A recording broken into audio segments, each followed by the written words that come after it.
Ndugu viongozi na watendaji wa halmashauri, ninaelekeza halmashauri zitakazonufaika na boti hizi kuhakikisha zinatunza boti hizi kwa umakini mkubwa.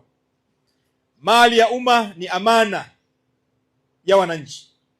Kuitunza ni heshima. Kuipuuza ni kuwadhoofisha wale tuliowaahidi kuwahudumia.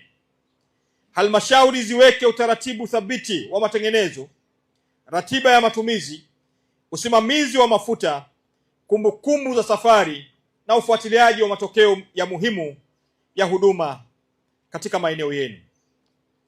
Boti hizi zisibaki kuwa ni alama ya sherehe ya leo, ziwe ni zana za kazi za kila siku, ziwe ni sehemu ya ratiba ya chanjo, sehemu ya usimamizi, sehemu ya kufuatilia maeneo yenye upungufu na sehemu ya kuwafikia watoto ambao hapo awali walikuwa wanachelewa kufikiwa.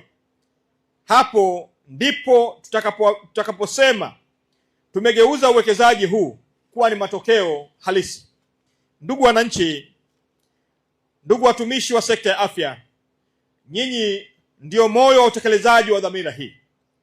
Boti inaweza kuwa na injini mbili, lakini injini ya kweli ya huduma za afya ni mtumishi mwenye uweledi, ni mtumishi mwenye upendo na mtumishi mwenye kuwajibika katika kazi. Ninawasihi mzitumie nyenzo hizi kwa nidhamu, kwa mipango mizuri na kwa moyo wa kumtanguliza mwananchi mbele. Kila safari iwe na kusudi, kila dozi ya chanjo iwe na takwimu, kila kijiji, kisiwa na mwambao viwe na ufuatiliaji.